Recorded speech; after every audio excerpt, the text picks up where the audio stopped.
IPL 2025 సీజన్లో భాగంగా match number 26లో Gujarat Titans Lucknow super giants మధ్య జరుగుతున్నటువంటి మ్యాచ్లో టాస్ ఓడిపోయి మొదట బ్యాటింగ్ చేపట్టినటువంటి గుజరాత్ టైటన్స్ నిర్ణీత 20 ఓవర్లలో 6 వికెట్ల నష్టానికి 180 పరుగులు చేసింది.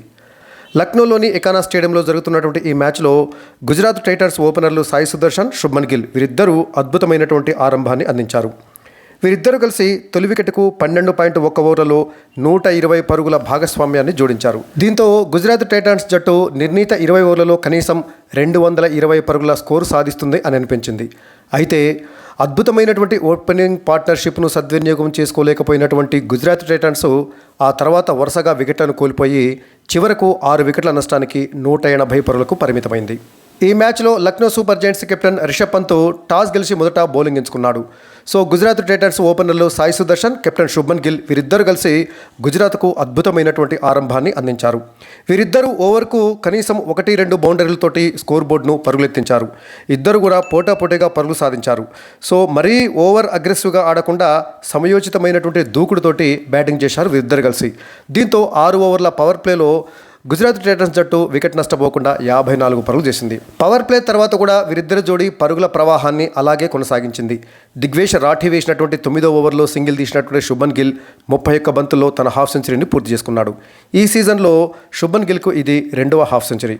10 ఓవర్లు ముగిసేసరికల్లా గుజరాత్ టైటన్స్ జట్టు వికెట్ నష్టపోకుండా 103 పరుగులు చేసింది. సో వీళ్ళ యొక్క పరుగుల వేగం చూసినట్లయితే గుజరాత్ టైటన్స్ కనీసం 220 పరుగులు చేస్తుంది అని అనిపించింది. వీరిద్దరూ ఓవర్కు సగటున 10 పరుగులు చేస్తూ దూసుకుపోయారు. దిగ్వేష్ రాఠీ వేసినటువంటి 11వ ఓవర్లో 4 కొట్టినటువంటి సాయి సుదర్శన్ 32 బంతుల్లో తన హాఫ్ సెంచరీని పూర్తి చేసుకున్నాడు.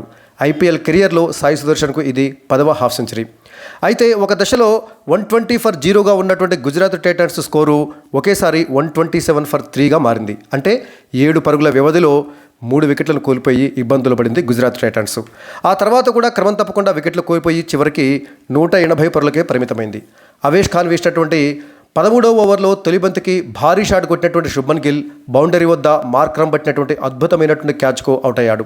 మార్క్రమ్ ఒంటికాలతోటి బాడీని బ్యాలెన్స్ చేస్తూ బౌండరీ లైన్ వద్ద అద్భుతమైనటువంటి క్యాచ్ పట్టాడు. 38 బంతులు ఎదుర్కొన్నటువంటి శుభ్మన్ గిల్ 6 ఫోర్లు 1 సిక్సర్ తోటి 60 పరుగులు చేసి అవుట్ అయ్యాడు. అలా 120 పరుగుల తొలి వికెట్ భాగస్వామ్యానికి తెరపడింది. ఈ సీజన్లో ఏ జట్టుకైనా సరే తొలి వికెట్కు ఇదే అత్యధిక పార్ట్నర్షిప్. ఇక గిల్ అవుట్ అయిన కాసేపటికే అంటే గిల్ 13వ ఓవర్లో తొలి బంతికి అవుట్ అయితే ఆ తర్వాత రవి బిష్ణోయ్ వేసినటువంటి 14వ ఓవర్ తొలి బంతికే పూరన్కి క్యాచ్ ఇచ్చి సాయి సుదర్శన్ అవుట్ అయ్యాడు. 37 బంతులు ఎదుర్కొన్నటువంటి సాయి సుదర్శన్ 7 ఫోర్లు 1 సిక్సర్ తోటి 56 పరుగులు చేసి అవుట్ అయ్యాడు. అలా 2 పరుగుల స్వల్ప వ్యవధిలో ఓపెనర్లు ఇద్దరిని కోల్పోయింది గుజరాత్ టైటన్స్. రవి బిష్ణోయ్ వేసినటువంటి అదే 14వ ఓవర్లో చివరి బంతికి వాషింగ్టన్ సుందర్ బౌల్డ్ అయ్యాడు. ఎస్ఆర్హెచ్తో జరిగినటువంటి గత మ్యాచ్లో అద్భుతంగా ఆడినటువంటి వాషింగ్టన్ సుందర్ అప్పుడు 49 పరుగులు చేసినటువంటి సంగతి తెలిసిందే. అయితే ఈ మ్యాచ్లో 4వ స్థానంలో బ్యాటింగ్ వచ్చి కేవలం 2 పరుగులు మాత్రమే చేసి అవుట్ అయ్యాడు సుందర్. వరుసగా 3 వికెట్లు కోల్పోవడంతో గుజరాత్ టైటన్స్ యొక్క పరుగుల వేగం బాగా తగ్గింది. ఓపెనర్లు ఇద్దరూ క్రీజులో ఉన్నప్పుడు కనీసం 220 పరుగులు చేస్తారనిపించింది. కానీ వెంటనే వికెట్లను కోల్పోవడంతో పరుగులు రావటం గగనమైంది. రవి బిష్ణోయ్, దిగ్వేష్ రాఠీ, ఆ తర్వాత శార్దుల్ ఠాకూర్ వీరందరూ కూడా కట్టుదిట్టంగా బౌలింగ్ వేశారు. 15 ఓవర్లు ముగిసేసరికల్లా గుజరాత్ టైటన్స్ జట్టు 3 వికెట్ల నష్టానికి 135 పరుగులు చేసింది. రవి బిష్ణోయ్ వేసినటువంటి 16వ ఓవర్లో కేవలం 4 పరుగులు మాత్రమే వచ్చాయి. ఇక దిగ్వేష్ రాఠీ వేసినటువంటి 17వ ఓవర్లో శార్దుల్ ఠాకూర్ పట్టినటువంటి అద్భుతమైనటువంటి క్యాచ్కు జోస్ బట్లర్ అవుట్ అయ్యాడు. 14 బంతులు ఎదుర్కొన్నటువంటి జోష్ బట్లర్ 2 ఫోర్లతోటి కేవలం 16 పరుగులు మాత్రమే చేసి అవుట్ అయ్యాడు. శార్దుల్ ఠాకూర్ వేసినటువంటి ఇన్నింగ్స్ చివరి ఓవర్లో వరుస బంతుల్లో రూథర్ఫర్డ్, రాహుల్ తెవాటియా వీరిద్దరూ అవుట్ అయ్యారు. రూథర్ఫర్డ్ 19 బంతుల్లో 22 పరుగులు చేసి అవుట్ అయితే రాహుల్ తెవాటియా తను ఎదుర్కొన్నటువంటి తొలి బంతికి డక్ అవుట్ అయ్యాడు.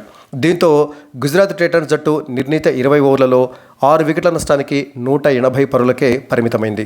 చివరిలో షారుఖ్ ఖాన్ 6 బంతులు ఎదుర్కొని 11 పరుగులు చేసి నాట్అవుట్గా నిలిస్తే రషీద్ ఖాన్ 2 బంతులు ఎదుర్కొని 4 పరుగులతోటి నాట్అవుట్గా నిలిచాడు.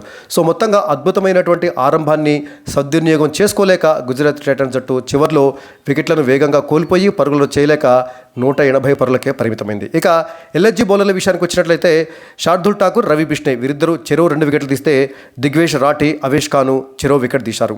మొత్తంగా చూసినట్లయితే శార్దుల్ ఠాకూర్ ఆ తర్వాత రవి బిష్ణోయ్ అద్భుతంగా బౌలింగ్ వేశారని చెప్పాలి. దిగ్వేష్ రాఠీ కూడా ఒకే వికెట్ తీసినప్పటికీ పరుగులను బాగా నియంత్రించారు. మొత్తంగా ఈ నలుగురు బౌలర్లు అంటే శార్దుల్ ఠాకూర్, రవి బిష్ణోయ్, దిగ్వేష్ రాఠీ, అవేష్ ఖాన్ ఈ నలుగురు కూడా మరి ఓవర్కి సగటున 10 లోపే పరుగులు ఇచ్చి గుజరాత్ టైటాన్స్ బ్యాటర్లకు వేగానికి కళ్ళెం వేశారు. అయితే మార్కరం 1 ఓవర్లో 15 పరుగులు ఇస్తే ఆకాశ్దీప్ 3 ఓవర్లలో మరి 33 పరుగులు ఇచ్చడం జరిగింది. సో ఆకాశ్దీప్ కానీ మార్కరం వీరు మాత్రమే విఫలమయ్యారు. మిగతా 4 బౌలర్లు అద్భుతంగా బౌలింగ్ చేయడంతో ముఖ్యంగా మిడిల్ ఓవర్లలో వీళ్ళు పరుగులను కట్టడి చేయడంతో పాటుగా వరుసగా వికెట్లు తీయడంతో గుజరాత్ టైటాన్స్ జట్టు అనుకున్నటువంటి పరుగుల కంటే ఒక 40 పరుగులు తక్కువ చేసిందని చెప్పాలి. ఇక ఈ మ్యాచ్లో లక్నో సూపర్ జెయింట్స్ యొక్క విజయ లక్ష్యము 121 పరుగులు. మరి తన సొంత మైదానంలో ఈ లక్ష్యాన్ని లక్నో సూపర్ జెయింట్స్ విజయవంతంగా ఛేదిస్తుందా లేదా మరి కాసేపట్లో తేలనుంది.